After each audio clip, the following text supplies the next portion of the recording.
kujua kwamba anaapishwa lini, kwa utaratibu unaendelea. Anaendelea kuangalia usalama ulivyo. Kwa hiyo kama ataapishwa rais kabla ya Ijumaa, basi Ijumaa tutaanza maombi yetu. Amina. Tutakuwa na maombi ambayo tutaenda nayo mpaka Jumapili. Amen. Tutafunga masaa 12. Amen. Amen. Kwa tutaangalia tu hali ya utulivu imekaaje. Tulisitisha wiki hii kwa sababu tuna watu wanaotoka mbalimbali sana, na barabara zetu sio rafiki kwa majira ya jioni. Hiyo ndio imekuwa sababu kubwa. Tukifanya semina pia tunajali maisha yako. Amen. Bwana Yesu asifiwe. Amen. Kwa ukipata utulivu mzuri, basi Ijumaa tutaanza maombi yetu. Amina. Nafikiri tutajulishana tu. Wale ambao hampati message, baadaye utaandika namba yako pale, tutajulishana itakavyoendelea kuwa. Lakini kwa mujibu au kwa umuhimu wa ujumbe huu, ni muhimu sana kwa kila mmoja. Amen. Bwana Yesu asifiwe. Amen. Haleluya. Amen. Nilikumbuka neno moja wakati unajua Mungu huwa anaongea wakati anaingia, wakati amefariki rais aliyepita Magufuli na akaingia Mama Samia. Nilipata ujumbe ambao nafikiri ndio ule wimbo tuliimba, naitakia amani Tanzania. Na nilikuwa naona hivi vita, na wale wanaokumbuka wakati naimba ule wimbo nilisema tuombe sana, kuna hali itatokea. Sasa ni muda tangu amemaliza mpaka anaanza awamu nyingine, kulikuwa na maashirio kwa sababu anakutakia amani Tanzania. Sasa ule wimbo ulikuwa unafanya kazi leo kwa ule ujumbe ambao Mungu aliwaachilia. Lakini ni watie moyo kwamba baada ya kilio huwa kicheko kinakuja. Baada ya huzuni huwa furaha inakuja. Na baada ya vita huwa amani inakuja. Hakuna vita ya kudumu. Kwa hiyo tunaendea wakati mzuri pia kwa taifa letu. Kuna hatua nyingine Mungu anatupeleka. Amen. Kila changamoto ina faida na hasara.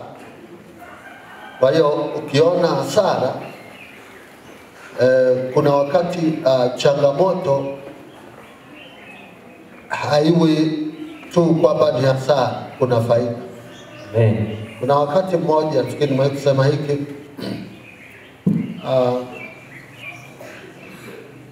mtu mmoja alikuwa yuko na mfalme, na ndio aliyekuwa karibu na mfalme. Mfalme alimpenda kwenda naye kila mahali.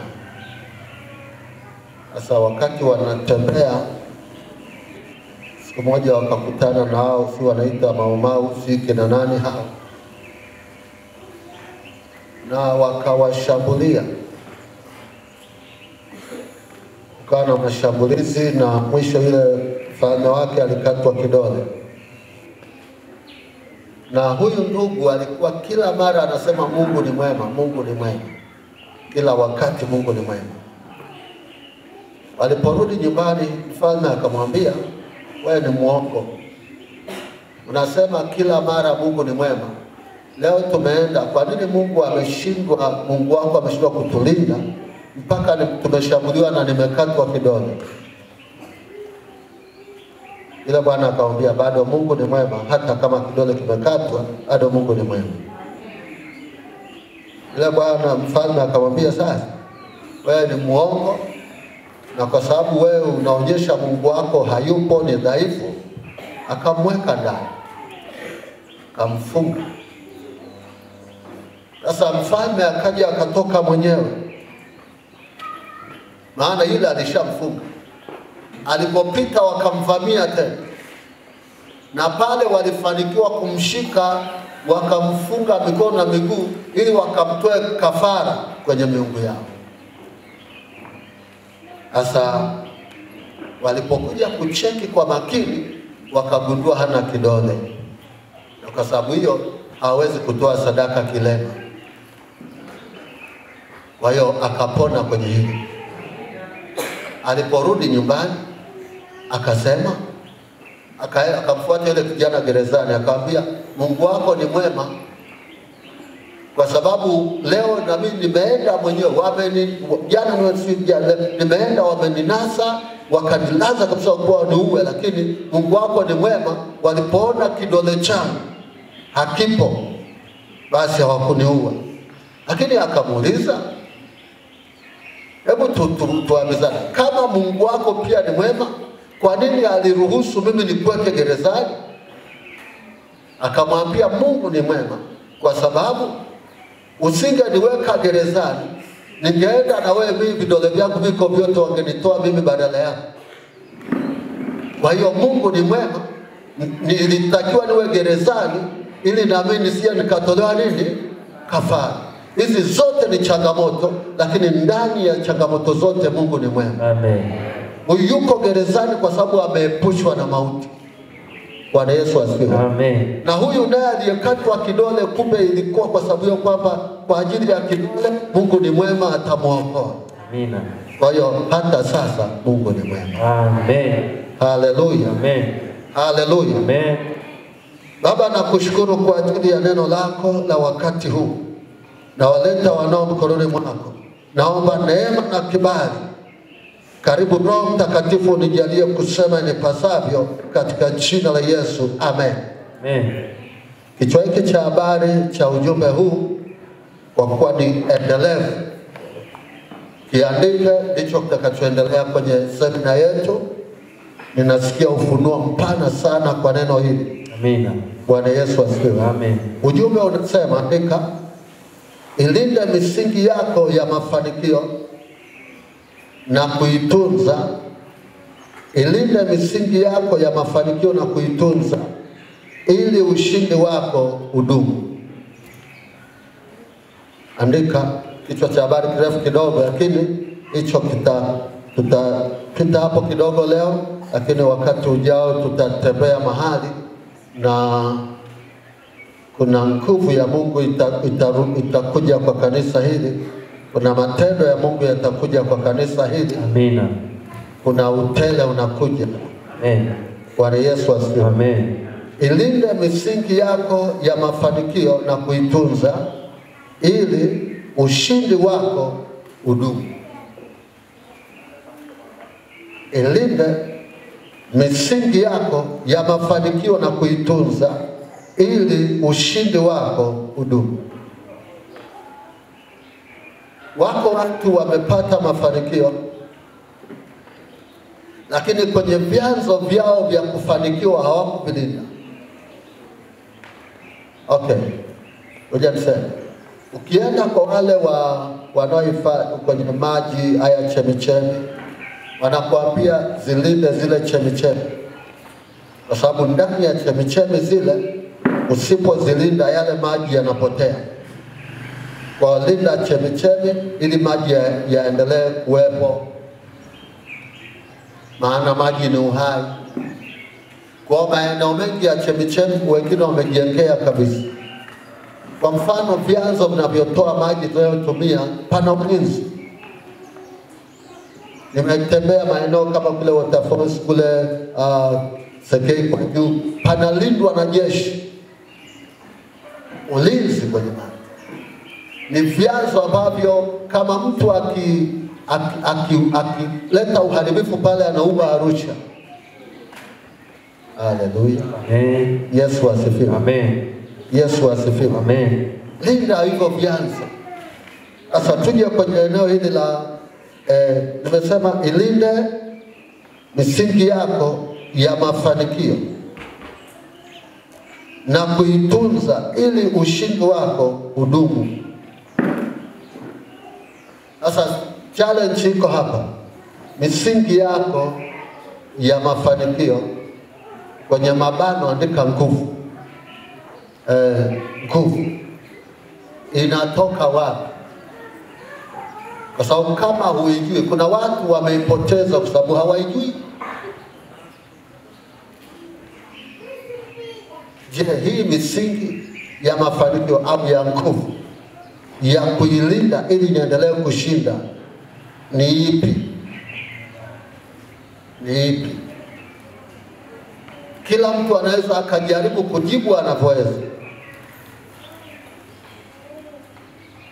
Kuna mtu mwingine anaweza kusema misingi hii ni nguvu ya Mungu. Sawa. Misingi hii labda ni Roho Mtakatifu. Unaweza ukajibu kwa wakati wako. Au ukasema misingi hii ni Yesu. Sawa. Au ukasema misingi hii neno la Mungu. Vyovyote. Lakini bado kuna mahali ambapo wengi tumepapoteza na panagharimu sana maisha yetu, na Mungu ameamua kuponya hilo eneo. Amen. Jumapili nilikuwa nafundisha juu ya uaminifu. Mungu alikuwa amenizuia nisiseme ile, niseme uaminifu kwanza. Lakini hii ilikuwa ituanze nayo semina, kwa sababu pia tutakuwa tu na semina hiyo, lazima itaponya wewe. Amen.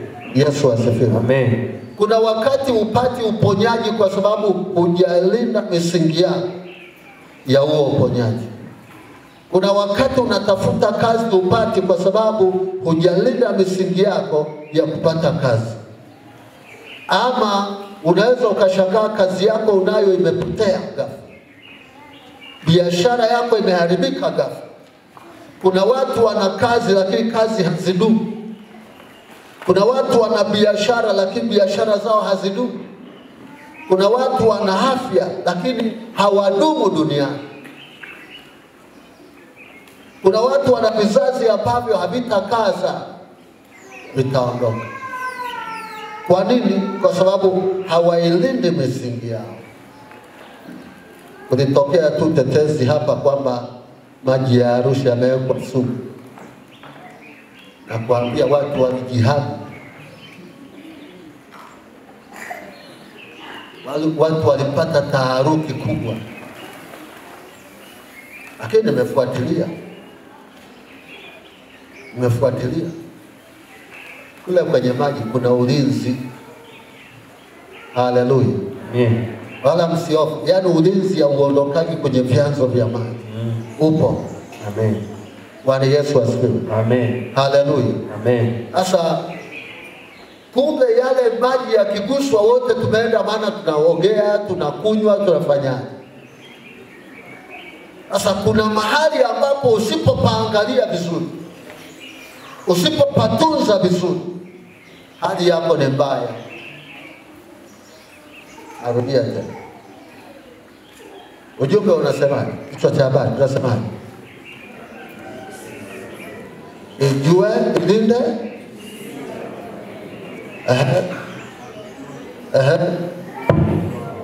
Ili ushindi wako udumu. Kwenye mabano nasema misingi ya nguvu. Natamani kwenye tunapoanza semina ni kuonyesha namna ya kuona zile nguvu za matendo ya miujiza ya Mungu. Amen. Na namna ambavyo zinasupply. Amen. Haleluya. Amen. Lakini pia namna unaweza kujiconnect na uzima. Kama ulikuwa ufe unaishi. Amen. Amen. Amen. Amen. Yesu asifiwe. Okay.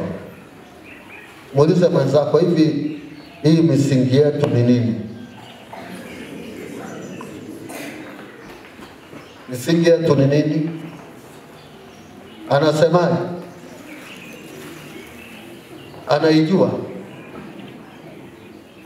Sawa. Misingi ambayo tunapaswa kuilinda sana ni misingi, au tunasema ni wale viongozi tuliowekewa. Wale viongozi ni misingi. Takupa maandiko kwa sehemu sana. Leo tunaweka msingi kwa sehemu sana, lakini tutaenda huko mbele, kwa sababu Mungu alipokuwa akisema na mimi, moja ya vitu aliahidi kuinua ni uchumi wa watu, lakini watu kuwa salama kiafya, lakini watu kuwa salama. Kuna vitu vingi sana vitachanua baada ya maombi haya na semina hii. Amina. Na hii ndio itadhihirisha kwamba Mungu amelituma neno lake. Amen. Yesu asifiwe. Amen. Misingi ni wale viongozi wa kiroho uliopewa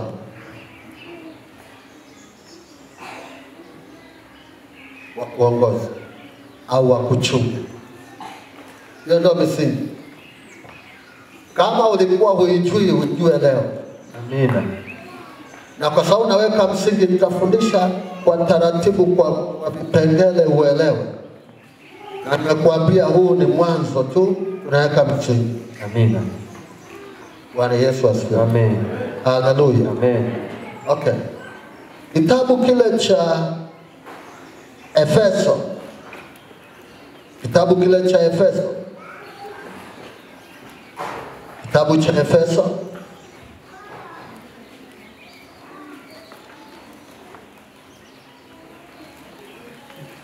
Aliyepata Efeso 2 na taanza ule mstari wa 18. Waefeso sura ya 2 mstari wa 18 hadi 20. Kwa maana kwa yeye sisi sote tumepata njia ya kumkaribia Baba katika roho moja. Basi tangu sasa nyinyi si wageni wala wapitaji, bali nyinyi ni wenyeji pamoja na watakatifu, watu wa nyumbani mwake Mungu. Mstari wa 20. Mmejengwa juu ya msingi wa mitume. Hebu tuseme wote. Mmejengwa juu ya msingi ya mitume. Na manabii. Naye Kristo Yesu mwenyewe ni jiwe kuu la pembeni. Kwa hiyo kwenye kujengwa, tumejengwa juu ya msingi, na msingi huo ni wa mitume na manabii. Maana yake wale watumishi tuliowekewa, viongozi, waasisi, tumejengwa juu ya. Haleluya. Amen. Haleluya. Amen. Ukiwa Yerusalemu umejengwa kwenye msingi wa nani?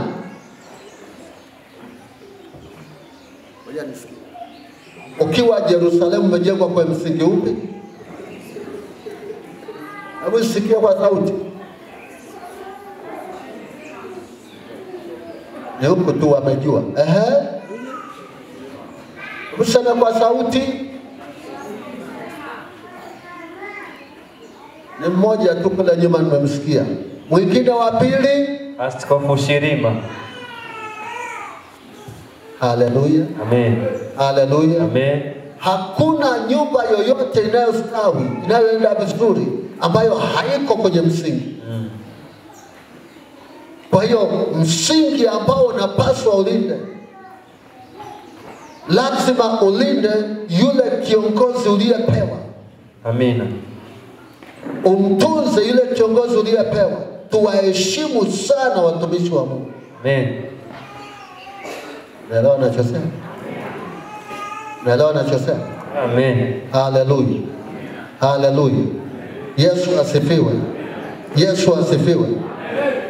Mmejengwa juu ya msingi wa mitume na manabii. Hakusema hapa mmejengwa juu ya Yesu. Niliwaleta mitume na manabii, wachungaji, wainjilisti, walimu, wote nimewaleta kwenu ili niwajenge, yani nimewajenga juu yao. Yani wao wakawa msingi, ninyi mkajengwa juu yao. Maana yake ustawi wenu, angalia endelea mstari unaofuata. Mstari wa jengo hili linaimarikaje? Mstari wa 21. Katika yeye jengo lote limeungamanishwa vema na kukua hata liwe hekalu takatifu katika Bwana. Mstari wa 22. Katika yeye nyinyi nanyi mmejengwa pamoja kuwa maskini wa Mungu katika roho. Maskani wa Mungu, sawa. Hebu rudia tena mstari wa 22. Katika yeye nyinyi nani mmejengwa pamoja kuwa maskani ya Mungu katika roho. Asante sana. Bwana Yesu asifiwe. Mmejengwa pamoja kuwa maskani. Lakini anasema mmejengwa juu ya msingi. Swali ni kwamba tuko juu ya msingi? Unaweza ukawa kanisani lakini hauko juu ya msingi. Kwa nini? Kwa sababu wewe na kiongozi wako wa kiroho hamuelewani. Wewe na kiongozi wako wa kiroho hamko pamoja. Maana yake hauko kwenye msingi. Si kama mmeelewa. Unaweza ukakuta nyumba yenye msingi lakini ukiangalia ule ukuta umejitenga. Kwa hiyo wakati wote ikija tetemeko huu ukuta unaanguka. Msingi unabaki. Hello. Amen. Hallelujah. Amen. Hallelujah. Amen. Yesu asifiwe. Amen. Paka hapo unanielewa? Amen. Sasa kama tumewekwa kwenye msingi, na nimewahi kusema hivi na mnielewe, kuna makanisa mengi leo, yako mengi tu, yako Tanzania, yako Arusha, yako mikoa mbalimbali, lakini hapa mtaani hapa kuna makanisa. Lakini wako watu ambao wametoka, mfano mpendo wametoka Mrombo. Kutoka Mrombo kule kuna makanisa. Kuna wengine wametoka Uswahilini, na wengine wametoka Simuri ya Tiwani, wamekuja hapa. Na watu kutoka kule Chekereni mbali huko, wamepita makanisa mengi, lakini msingi wao huko hapa, ndio maana wako hapa. Amen. Amen. Sasa kama umeunganishwa kwa kanisa hili, hauko kwa ile nyingine, jishika vizuri kwenye msingi ili udumu. Amen. Hello. Amen. Hallelujah. Amen. Hallelujah. Amen. Yesu asifiwe. Amen. Yesu asifiwe. Amen. Naomba kuna nisogezee huu hapa. Sogezee huu hapa.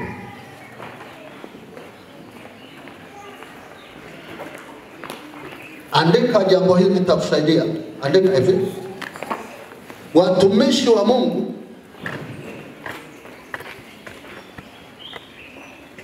wamefananishwa na msingi. Wamefanywa msingi. Watumishi wa Mungu wamefanywa msingi.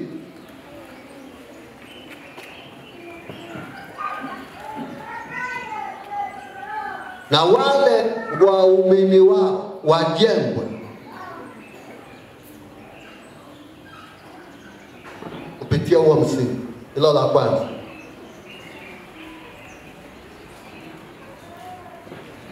Ningesema waamini, tutakuja kufundisha waamini wa shirika na nini, acha niweke tu lugha moja, waamini wao. Huu ni msingi, waamini wajengwe sasa hapo ili wastawi, ili waendelee. Sasa inategemea kama wewe unafaa kujenga.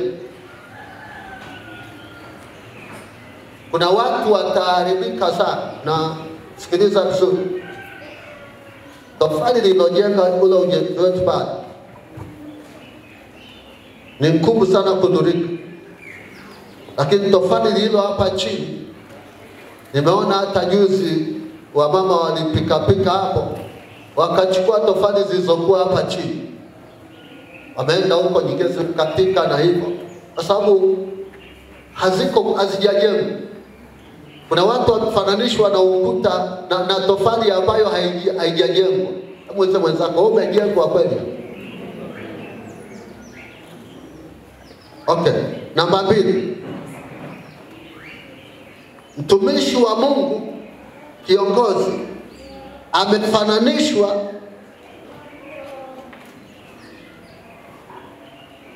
na mti ambao waamini wake ni matawi.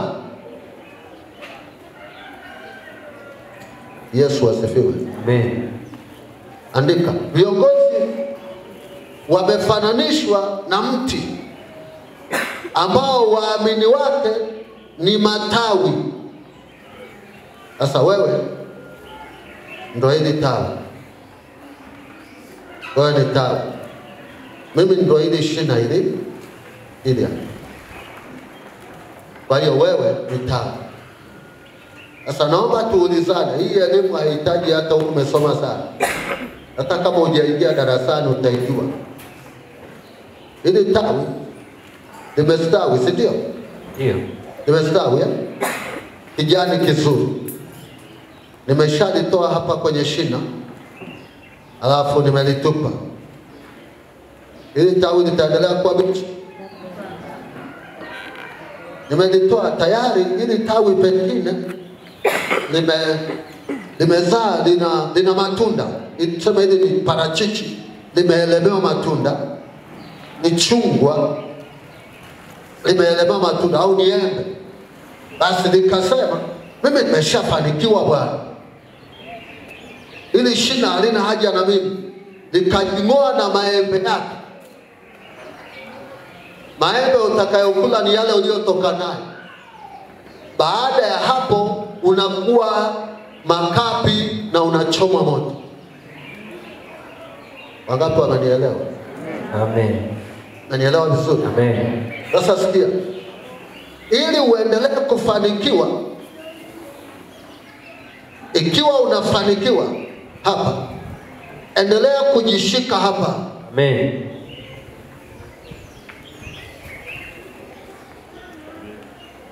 Nanielewa? Amen. Maana matunda haya yakishachumwa, kwa kuwa bado uko hapa, yatazaliwa mengine, watachuma tena, utadumu kwa sababu uko ndani ya shina. Amen. Ungepiga vigelegele kama ungenielewa. Amen. Kwa vigelegele hata Mama Samia hawezi kupigiwa siku anapita.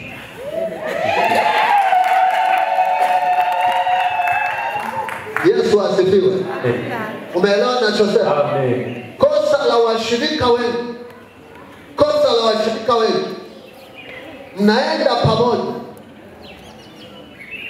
Yaani tunakula pamoja, tunaishi maisha magumu pamoja. Unajua yale makanisa mengine kunaanza sebuleni. Sisi tuanziaga sebuleni. Mahali tukaja kwenye eneo tulikodi tukafanya hapo. Basi tuoke sebuleni, tukaenda sebule nyingine, tukatoka tukaenda kwenye eneo tulikodi, tukaweka maturubani. Mtu anaweza akatoka hapo akiwa sifuri. Alafu mambo yakatiki, matunda yakatokea. Na sasa magari yamekuja, kaona manyumba yamekuja, watoto tumezaa, miradi mikubwa. Sema sasa huyu mzee huyu ataniambia nini? Makanisa yako mengi bwana. Bani yenu makanisa yako? Kwa hiyo nahama kwa sababu makanisa yako. Lakini hayo makanisa hayajakuanzisha. Hayo makanisa sio chanzo chako.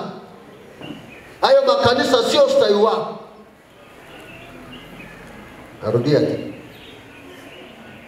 tena. Msingi ni watumishi wa Mungu. Amen. Bwana Yesu asifiwe. Amen. Tulia hapo. Usiondoke bila maelekezo. Simaanishi kwamba unaweza ukasali mahali milele. Hata mimi sijaokokea Yerusalemu. Nimeokokea Kilimanjaro. Wakati ulipofika wa Mungu uliopaswa nije Arusha, niliondoka kwa askofu wangu vizuri. Amen. Sikugombana. Amen. Na mpaka leo mimi naelewana na baba yangu wa kiroho. Malizeni ujenzi wa choo muone baba yangu wa kiroho akija.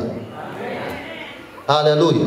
Aliwahi kuja tukiwa hapa, sasa atakuja rasmi. Nimeshampanga akitoka Marekani tu, natamani safari yake nyingine iwe hapa. Amen. Bwana Yesu asifiwe. Amen. Haleluya. Amen. Usipende kugombana na kiongozi. Usifarakane na baraka yako. Umeelewa ninachosema? Umeelewa ninachosema? Hili ndio neno Mungu amenipa leo. Amen. Sema amen. Amen. Sema amen. Amen. Sema amen. Amen. Mungu aliponileta akanileta nikapewa barua nikaja kanisa nilokuja. Na nilipokuwa mahala pale kwa neema ya Mungu nikafungua kanisa chini ya lile nililoleta. Na kanisa la pili ambalo Mungu amenipa sasa kuwa msimamizi wake ndo hili. Amen. Umeelewa ninachosema? Amen. Sina shida nao. Nimekuwa kinywa changu kimekuwa kizito sana. Kwa sababu makanisani maneno yanakuwepo. Huyu anajali wenye hela. Huyu. Nimechelea sana kuungana na watu kupiga nao story ya kumuhusu askofu wangu. Nimekuwa wanyuma na nimekuwa mjinga kwenye hilo. Zaidi sana baba yangu wa kiroho amekuwa ni watamani kwangu. Na kuna wakati alikuwa anaweza akaja kupumzika Arusha. Na nikamwambia mzee twende ukale, anapenda nyama choma. Anambia twende ule nyama choma. Yesu asifiwe. Amen. Yesu asifiwe. Amen. Kama ni yani kwa namna fulani. Na nimekuwa nikifanya shughuli zake hata alizonazo Arusha, mimi nazisimamia miradi yake ya Arusha mpaka leo. Amen. Na nimeona faida yake. Na kuna ananiambia mwanangu barikiwe. Mwanangu nimekubariki, kati ya watoto wangu nimekubariki wewe. Amina. Hii ndio baraka. Amen.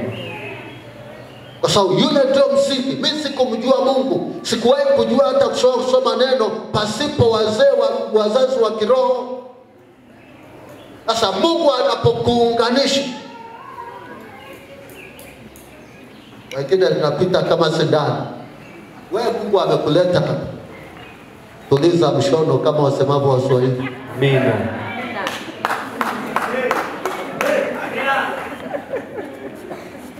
Umenielewa? Amen. Bado uliruka makanisa mangapi? Kwa nini uko hapa? Usishindane, utaumia. Sikia. Unaweza mkamuona rais wa nchi. Unajua kila mamlaka imetokana na nani? Mungu. Na imeamriwa na Mungu. Na anayeshindana na mamlaka ameshindana na nani? Na Mungu. Unaweza ukaongea tu vyovyote unavyotaka, lakini hujui kwa nini leo yuko madarakani hapo. Ashindanaye na mwenye mamlaka ashindana na kusudi la nani? Mungu.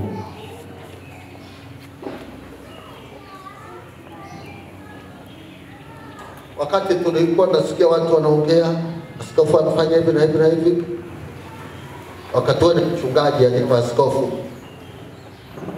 nikamwambia mimi nilikuwa kiongozi, nilikuwa shemasi wakati fulani, nilikuwa kiongozi wa injilisti wakati fulani. Nikamwambia kama amekushinda ondoka, afu usiongee, ni uponyaji wako. Yani umeona amekushinda, ondoka. Na ukikutana na mtu, kwa nini umeondoka? Ambia kwa shida zangu. Usimshawishi mwingine. Kimya. Kwa sababu ukiendelea kukaa na kumsema utajitwalia dhambi. Taumia. Haleluya. Lakini kaangalia pia watu walioondoka. Nakumbuka mzee mmoja wa kanisa alipaka. Akaenda akafungua kanisa. Akasema huyu, naongea habari ya askofu wangu. Akasema huyu ana hela, ana maono, mnifuate mnisikilize mimi.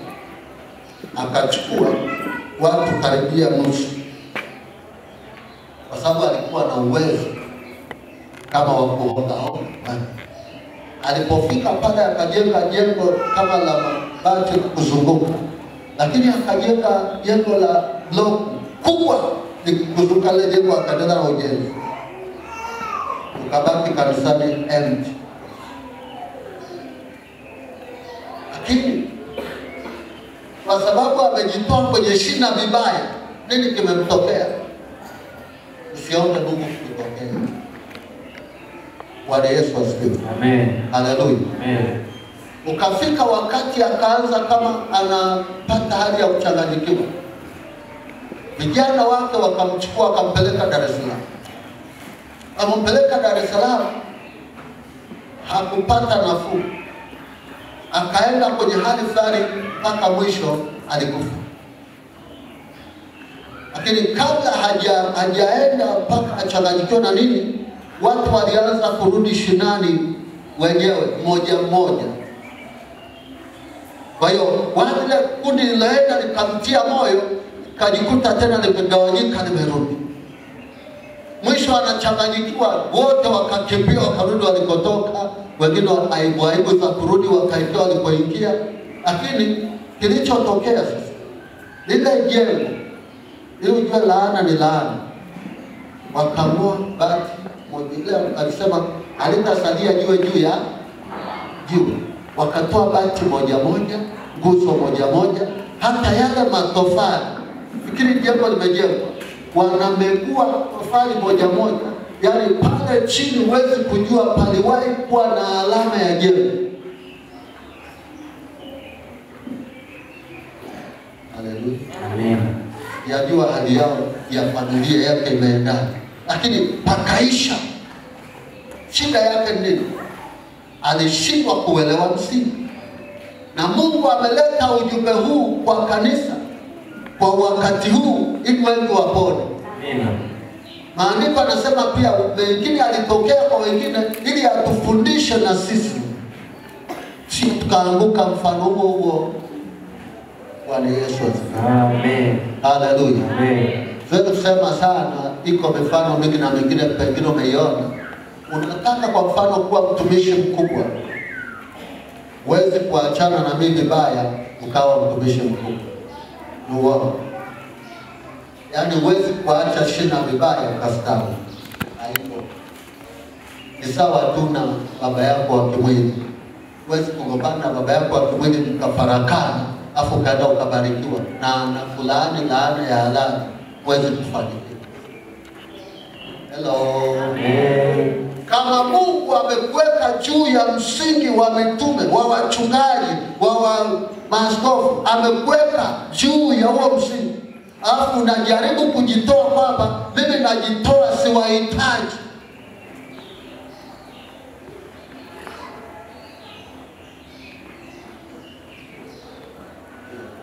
Amen.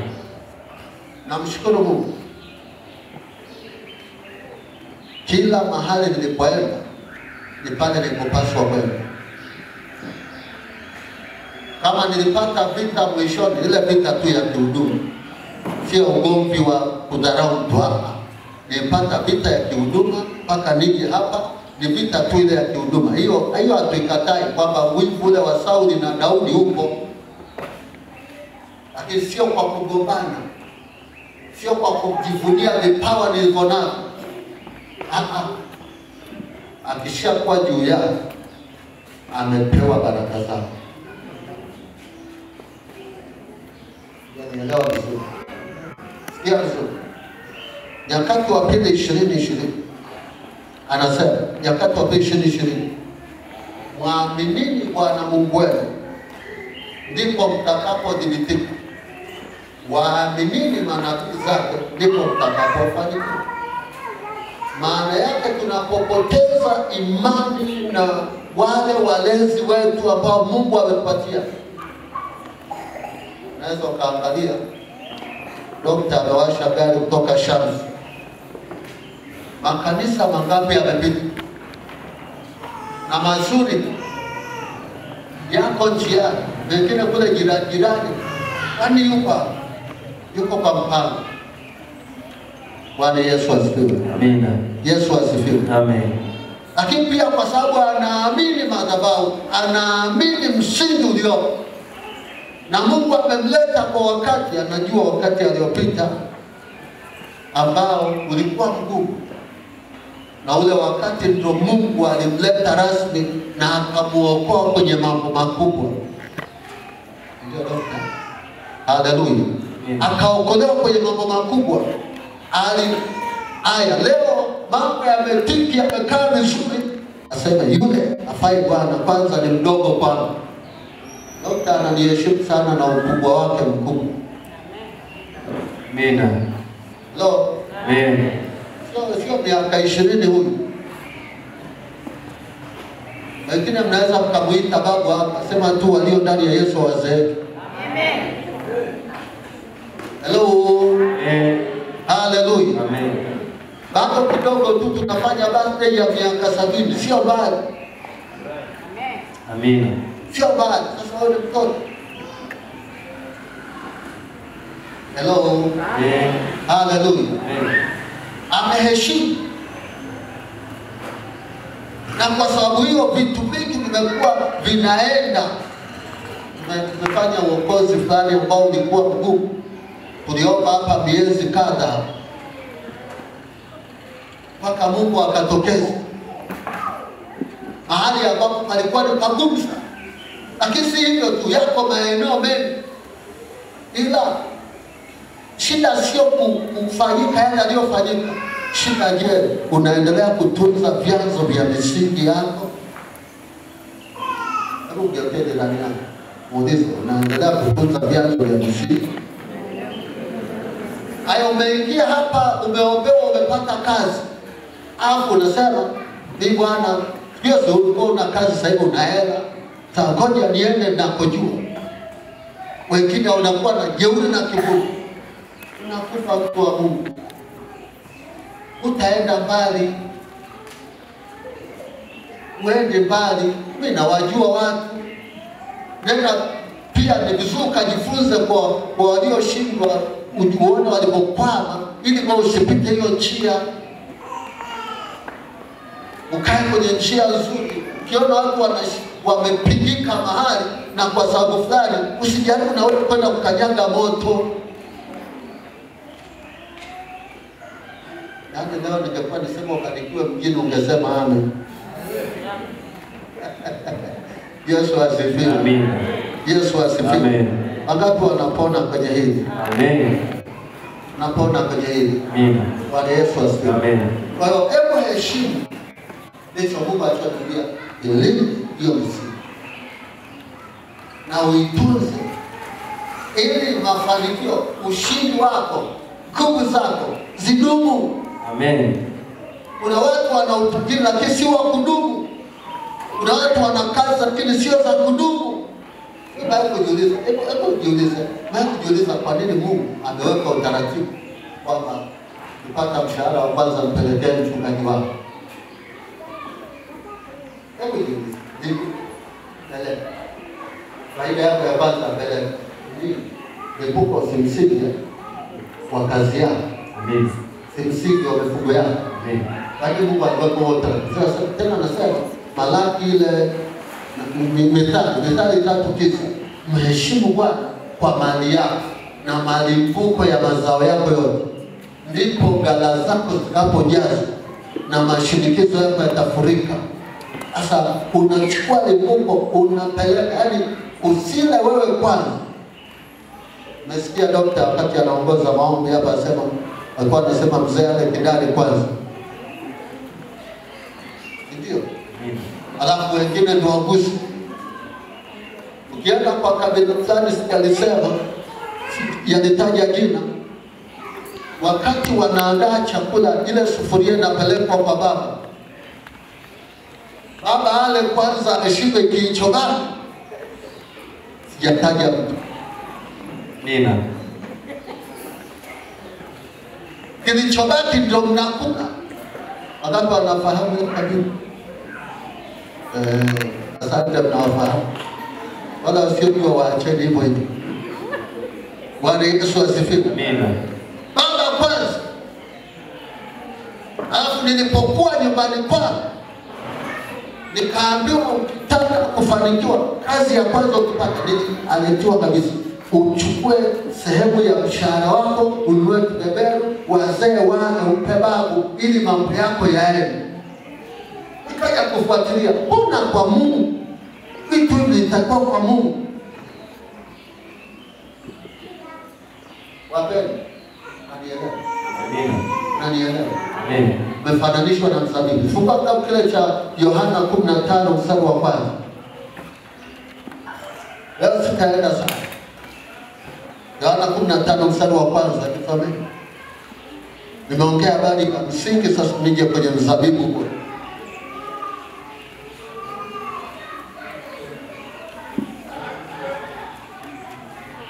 Yohana sura 15 mstari wa kwanza.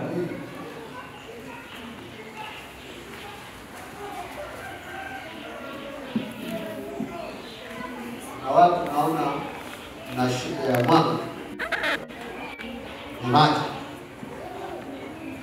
macho yanaanza kufifia.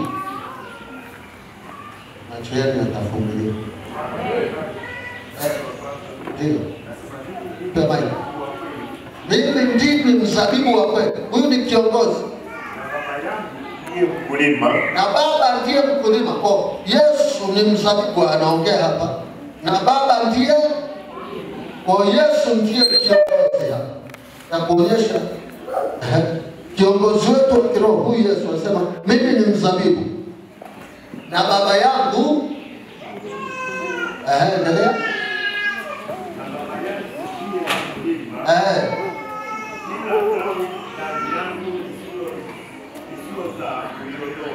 Kila tawi ndani yangu lisilozaa uliondoa. Na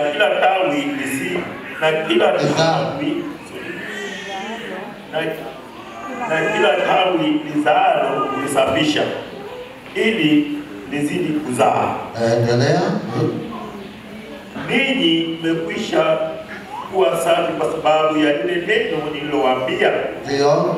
Kaeni ndani yangu nami ndani yenu.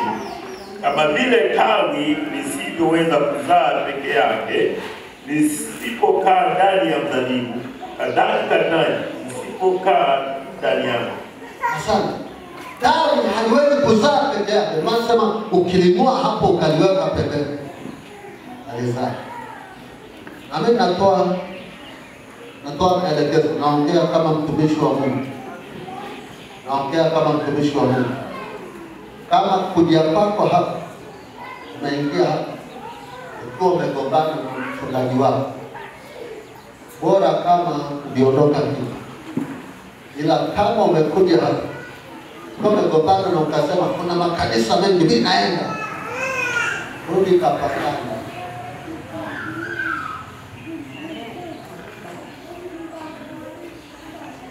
Usiendelee kuabudu kanda, hata kama iko mbali, mpigie simu muelewane.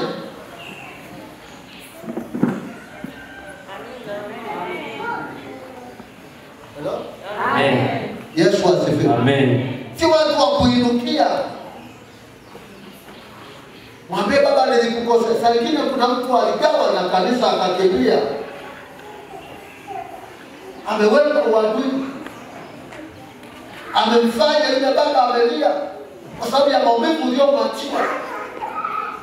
Nasema kama unajua kuna mahali ulikosa au wengine walitengwa, ukakimbia kutengeneza, ukaacha kutengeneza ukakimbia. Hapana, ana mamlaka juu yao. Hello? Tafute. Na kama iko karibu, beba na sukari, nenda nyumbani kwake. Kuna mtu mwenye kusaidia hapa, alipoenda mambo yakanyooka. Kuja hapa tu niombee. Ukimkatili mchungaji yule ni sana umemkatili ndiye hapa. Na ukimkatili wa hapa kule ndipo, yani yule mchungaji kama huyu. Kwani kuna mbingu tofauti. Kuna Yesu tofauti. Umejiondoa kwenye mzabibu. Hakuna baya kama kutengeneza uadui na kwenda. Tena ni kanisa kanisani. Watu ambao wanaharibu mahali. Ndio maana lazima tukuchunguze. Ukija hapa uje na barua au na maelezo sahihi yanayoeleweka kwamba una amani kule ulikotoka. Naongea sasa kwa wale makanisa ya Pentecost.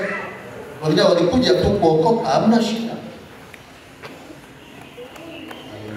Amina. Najua wengine alitawabariki. Nanielewa? Acha kugombana. Usiweke msingi wa magombano ili uende. Itakuumiza wewe na familia yako.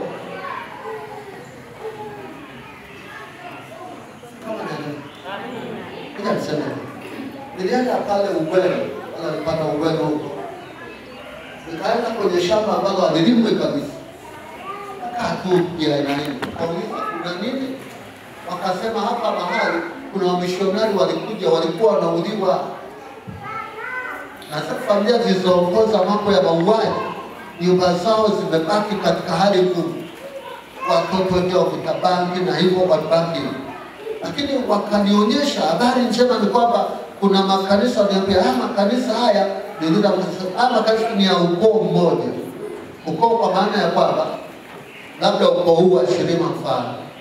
Unakuta kanisa iloko Chekereni Shirima.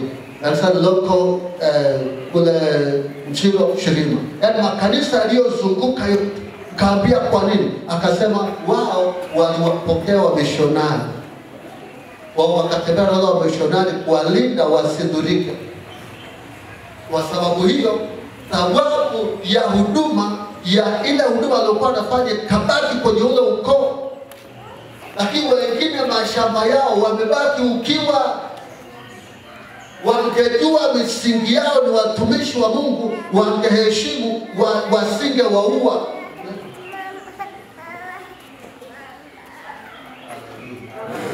Yesu asifiwe. Yesu asifiwe. Nafikiri naona kuna vita hapa mbele. Na makanisa nimefuatilia. Unakuta huyu anasema yule wa kumsaidizi. Huyu kuna mvutano mpaka na kulogana na kuuana live kabisa.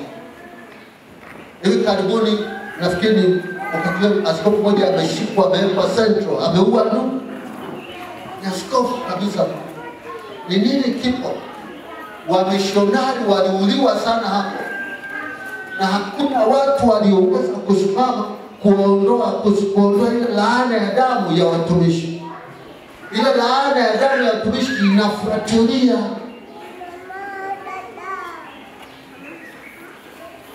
Kwa sababu kinasemaje?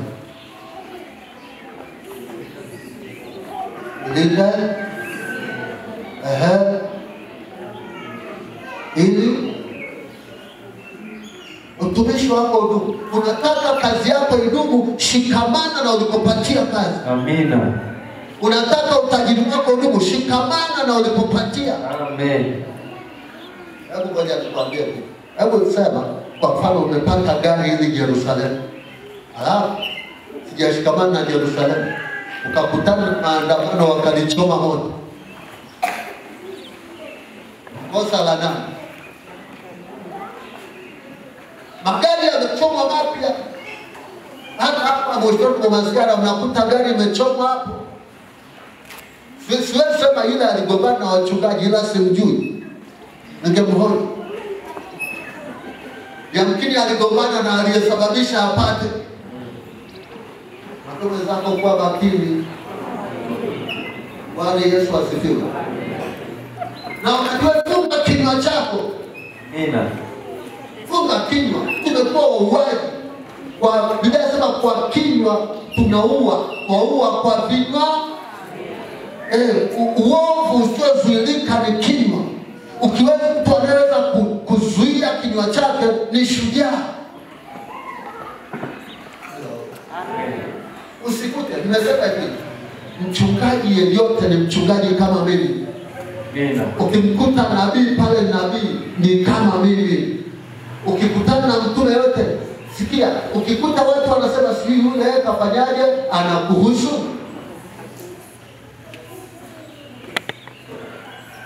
Mnaniangalia kwa huruma. Si kila mtu mtampata waambieni kweli.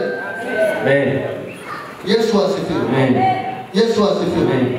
Okay, kwa nini tunasema Yesu anasema mtu akiwa ndani yangu atazaa? Atazaa Maana yake akiwa nje ya mzabibu anakuwa kama tawi la kutupwa, watu ya kanyaga na kuyachoma moto. Kwa nini mambo mengine hayaendi? Kuna mahali umefika, umedisconnect, umejiachanisha na mzabibu wako, hapo nafikiri mambo yataenda. Mathayo 10:40. Mathayo 10:40. Sasa hii ni utangulizi. Taingia kwa semina, kuna maombi tutayafanya ili watu wakae kwenye ustawi. Mimi ninazo baraka kwenu, lazima mwe nazo. Hello? Amen. Kama ni watoto mtapata, hata mapacha mtapata. Amen. Kama kuolewa mtaolewa. Amen. Lakini lazima mjue kushikamana na shina. Amina. Somei. Mathayo sura ya 10 mstari wa 40. Awapokeaye nini alipokea mimi. Kwa hiyo mimi naweza kukuta kidogo. Yesu anasema anayewapokea nini watumishi amenipokea. Kwa hiyo unaponiona hapa mimi ndio lile shina Yesu sasa. Amina. Bisha umshibishe Yesu amesema sasa. Amen. Hello. Amen. Yesu asifiwe. Amen. Ukinipokea umepokea nani? Na usijaribu kwenda kupiga magoti kama unagombana na mimi, usiende kupiga magoti, Yesu hakujui.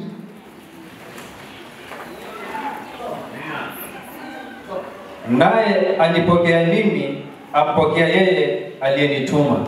Naye alipokea mimi, ampokea yeye aliyenituma. Kwa kwanza anayepokea watumishi, anayeaccept watumishi ndani yake, anayeungana nao, amempokea nani? Aliyemtuma. Nishasikia wenye kiburi wa sasa kusema ile mwanadamu ataniheshima kitu gani? Yaani kama ukishasema shima kitu gani, toka mlango uko wazi. Katafuta ambaye ni kitu kwako. Maana ukikaa hapa unaumia.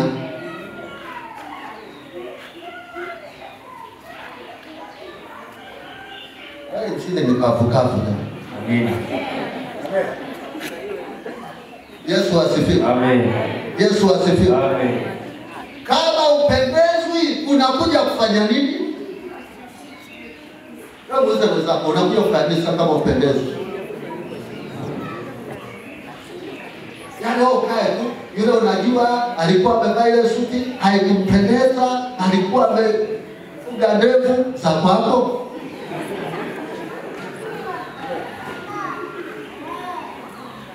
Kama hazikupendezi katafute walionyoa wamekuwa kama wamama, sawa? Haleluya. Amen. Haleluya. Amen. Ila usicheke tu, chukua ujumbe. Nanyelewa nachosema? Amen. Kama humtaki Yesu, unanikataa, umemkataa Yesu wa mahali hapa. Kama unamkataa mchungaji wako, umemkataa Yesu. Maana Yesu sikia, rais anateua mkuu wa mkoa ni rais wa Arusha, si ndio? Tunakubaliana? Amen. Unakuja hapo wasema mkuu wa mkoa huyu kitukani huyu. Huyu kitukani hamna chochote huyu. Siongei. Unasema siongei, sisi wasema siongei sina nini, tuacha hapo. Lakini unaondoka unaenda kwa rais. Rais atakuuliza, kuna mkuu wa mkoa pale anajua hii shida. Na mkuu wa mkoa anakuwa amepiga simu kule. Anasema kuna mtu anakuja huko. Anaitwa fulani. Amekuja hapa amekuwa na fujo, amenikataa hapa, amesema kuniambia chochote, mimi naenda kuongea na rais. Rais ameshajiandaa, anasema wala msimruhusu aingie huko. Mwambie shida yake amalizie kwa mkuu wa mkoa. Ndio tunapokuwa saa nyingine mbele za Mungu. Unanielewa? Amen. Unarudishwa tena pale mpaka ningeke. Okay, ila sema hii kitu kwanza, kuna kijana mmoja nilianza naye huduma, ndio alikuwa mbaya ya kwanza kabisa kanisani. Yule kijana akiwa kanisani, kwa sababu aliona yeye ndo anatoa fungu la 10 kubwa 20 kwa kipindi hicho. siwe la ndogo. Akajua hapa askofu hapa anapata hela, kwa hiyo hata kodi ya nyumba analipa. Kwa hiyo kodi ya nyumba alikuwa analipa 12,000 kwa mwezi, na 24,000 kwa mwezi, 24 ilikuwa dawa 24. Kwa hiyo akaanza kusema sitoi fungu la 10. Akaamua kupeleka alikopeleka, akasema sitoi. Lakini pia wakatembea wakisema, kwa akasema kwanza huyu mama mchungaji na mhitaji yeye tena mama mchungaji pale. Mama mchungaji kitu angalia kwanza anavimba miguu anakuwa shako.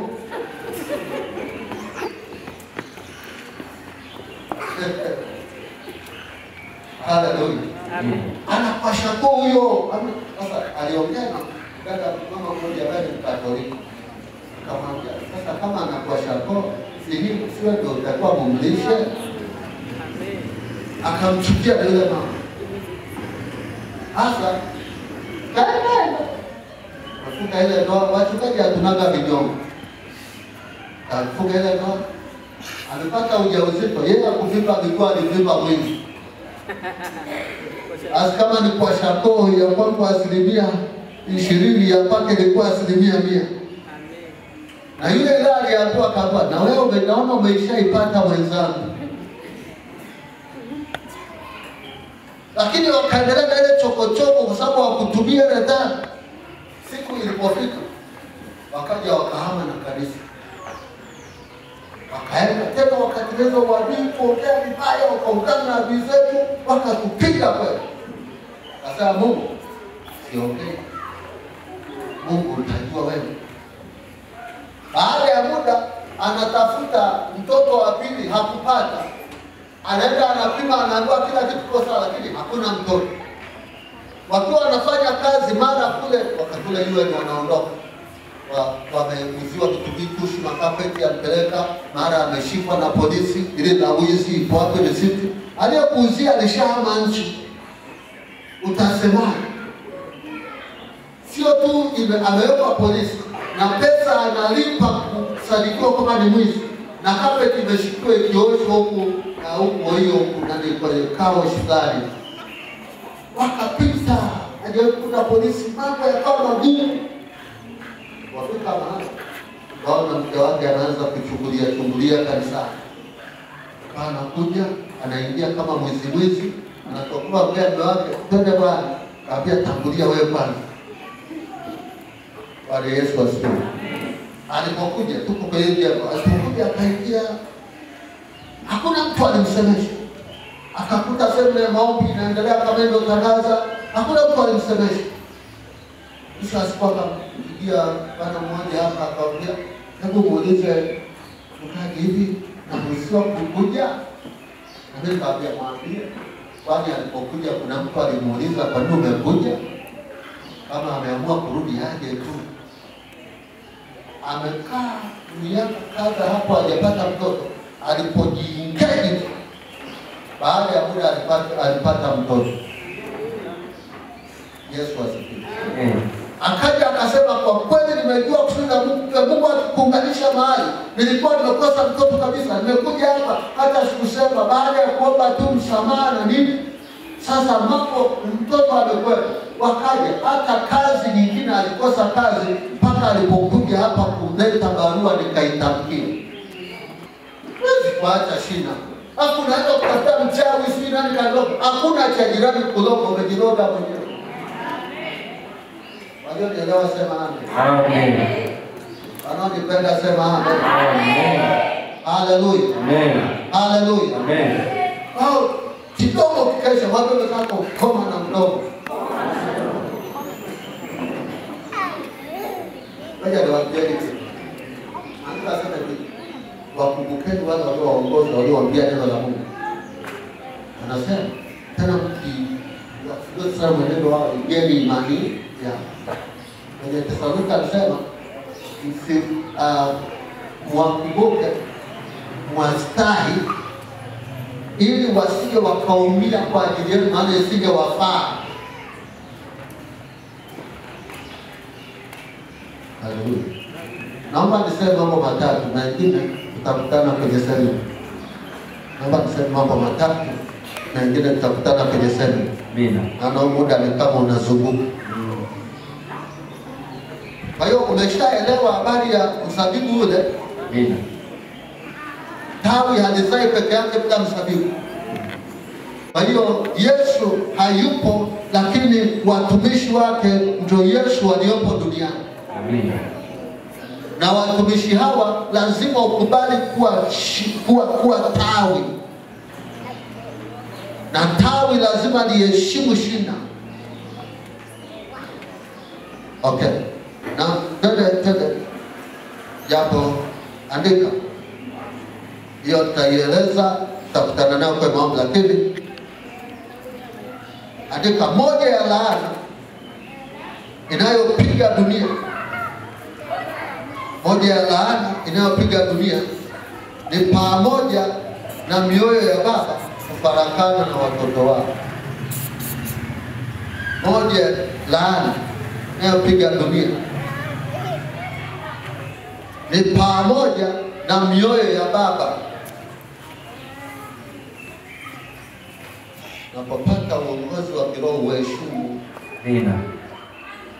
Watiini sana. Wanyenyekeeni sana. Amina. Wale wamepewa thamani Mungu. Sio kaenda kwa Mungu akamkataa, kumbe ni kwa sababu hiyo. Andika Malaki sura ya 4. Mstari wa 4 hadi wa 6. Malaki sura ya 4. Mstari wa 4 hadi wa 6. Malaki sura ya 4 mstari wa 4 hadi wa 6.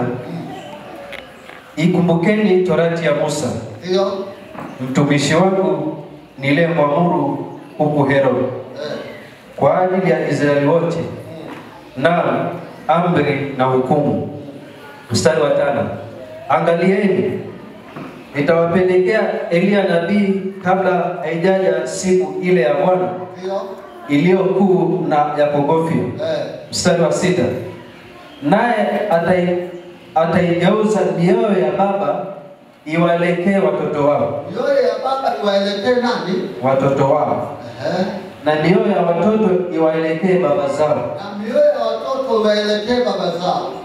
Ili nisije nikaipiga dunia kwa laana. Kwa hiyo kama mioyo ya watoto haiko na baba zao, nakuja kuongea habari ya baba wa kiroho na wanapoelezwa kwa Biblia, nasema na usikose. Amina. Maana niliacha kipindi hiki kila mtu apate, hata wale wanaotoka mbali upate utulivu. Haleluya. Amen. Yesu asifiwe. Amen. Mioyo ya baba iwaelekea watoto na mioyo ya watoto iwaelekea baba, ili nisije nikaipiga laana. Maana yake kuto kufanikiwa kila ufanyao ndio laana. Watu wote, yani leo kama umempiga mtumishi, lazima utengeneze. Amen. Hii haina mjadala. Umempiga kwa maneno, umempiga, wengine wapiga kwa siri. Yamkini mtu ulipata sumu, watu naomba watumishi sumu ili wafu, afu nafikiri uko salama. Sababu ya utumishi inaenda mpaka kwenye familia nzima na ukoo, lakini pia laana ya kitumishi inaenda mpaka kwenye familia na ukoo. Mathayo 23:37. Kuna namna Mungu ameacha watu. Unatafuta upako, na upako wapi? Umemwacha aliyewekwa mbele yako mwenye upako. Unatafuta biashara, nitafanikiwaje? Umemwacha mwenye chanzo cha baraka yako. Mathayo 23:37. Mathayo 23:37. Yerusalemu. Hapa ni Yerusalemu. anaitwaje? Yerusalemu pia. Sikia Yerusalemu. Yerusalemu, Yerusalemu, uwawae manabii na kuwapiga kwa mawe. Yaani wale viongozi ndio wale ndio kwa msingi wenu umewekwa juu yenu. Yerusalemu, wewe unayewaua hao, unayeharibu hiyo misingi yao,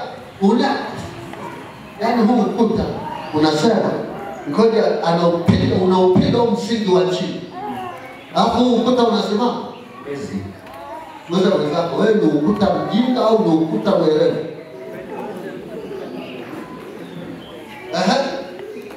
Wale waliotumwa kwako. Nawapiga kama waliotumwa kwako. Ni mara ngapi nimetaka kuwakusanya pamoja na watoto wako? Ni mara ngapi nimetaka kuwakusanya pamoja? Mtakupa semina, mchuoni kwenye maombi, mwana nyumba kwa nyumba jamani, mwana fellowship. Mara ngapi tumejaribu jamani tufunge, kuna semina. Mara ngapi tumejaribu kuwakusanya kama vile kuku akusanyavyo vifaranga vyake. Kama vile kuku akusanyavyo pamoja na vifaranga vyake chini ya mabawa yake. Ndio. Lakini hakutaka. Yaani umeua manabii, lakini pia hata kukusanyika hutaki. Umeamua kujiendesha. Mstari wa 38. Angalieni nyumba yenu mmeachiwa hali ya ukiwa. Hebu turudie wote. Anasemaje? Angalieni nyumba yenu mmeachiwa hali ya ukiwa. Kwa sababu gani? Kwa maana nawaambia hamtaniona kamwe tangu sasa hata mtakaposema amebarikiwa ajaye kwa jina la Bwana.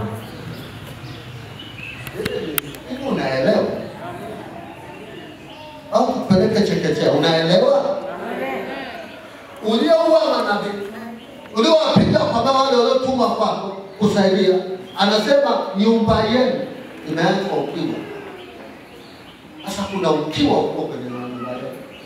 Kuna ukiwa huko kwenye familia. Kuna ukiwa huko kwenye mapato, uchumi, miradi. Kuna ukiwa umeingia kwenye nyumba. Nyumba hii imeachwa ukiwa kwa nini? Kwa sababu umewapiga watumishi wa Mungu. Utatafuta Baba nisamehe dhambi ile nyekundu nyeusi. Sema moja kwa moja nisamehe Mungu kwa kuwapiga watumishi. Patana na watumishi. Amen. Anasema hamtaniona. Mungu anasema hamtaniona mpaka hapo mtakaposema amebarikiwa ajaye kwa jina la Bwana. Maana huyu mtumishi aliyekuja kwa jina la Bwana kwako, kama utamkubali utamuona Mungu. Amen. Ndio maana anasema waaminini Mungu mdhibitike, waaminini manabii zake mfaa. Alionielewa sema amen. Amen. Sema amen. Amen. Sema amen. Amen. Leo ni wakati wa matengenezo. Amina. Amen. Wakati wa nini? Matengenezo. Sasa naomba nitoe maelekezo. Na ingine tutakutana naye kuanzia Ijumaa mkiwa sawa. Kabla hujaondoka weka namba yako, utapewa taarifa na msimamizi. Amen. Bwana Yesu asifiwe. Amen. Nitakuwa naangalia hali na nasubiri niangalie kwa sawa. Nataka nione kwa sababu maaskofu wakuta atakuwa kushiriki kwenye kuapishwa. Wataangalia mazingira pia ya usalama. Bwana Yesu asifiwe. Amen. Haleluya. Amen. Sasa sikia. Kama itatokea neema nimeenda Dodoma, tutaangalia ni nini. Kama sijaenda, basi kwa vyovyote Ijumaa kama mambo yameshakaa sawa tutakutana. Wangapi wanaona uponyaji? Amen. Unauona uponyaji? Amen. Sikia. Kuna baba aliyebeba dhamana ya mwili wako. Kuna baba aliyebeba dhamana ya roho yako. Ukikosea baba wa kiroho, ustawi wako kiroho, baraka za kiroho uzipate. Na Mungu yani hajikani. Mungu hawezi kujifitini. Yani wewe ungokana na mimi hapo, ngoja nikwambie. Mahali ambapo nilitendewa niliposindwa kabla sijaje kwa huduma, waliniambia nenda na Mungu wako. Unajua Mungu wangu alikuwa anafungua vipofu anaona, viwete wanatembea, mpaka leo shuhuda zipo, watu wa mapepo, magonjwa yanaondoka. Wao wakasema Shirima aende na Mungu wake, asipate na Mungu wake. Nilimwambia Mungu, kwa kuwa wamenikataa, wamesema niende na Mungu wangu, najua Mungu hutanisaliti. Wewe pia na wewe twende. Unajua tangu siku hiyo katibu wa kanisa mchawi, baadhi ya viongozi pale wachawi, watu mbalimbali. Neema imeondoka. Bwana aliyetuma kwako, usitegemee kumwona Mungu. Kwa sababu ukimkataa umemkataa Yesu. Sasa nasema umemkataa yule, umeshanikataa, unakuja huku kufanya nini? Alafu hebu tuache ukweli kwamba yaani umemkosea Samson. Alafu unaenda Mungu nisamehe. Samson umepatana naye.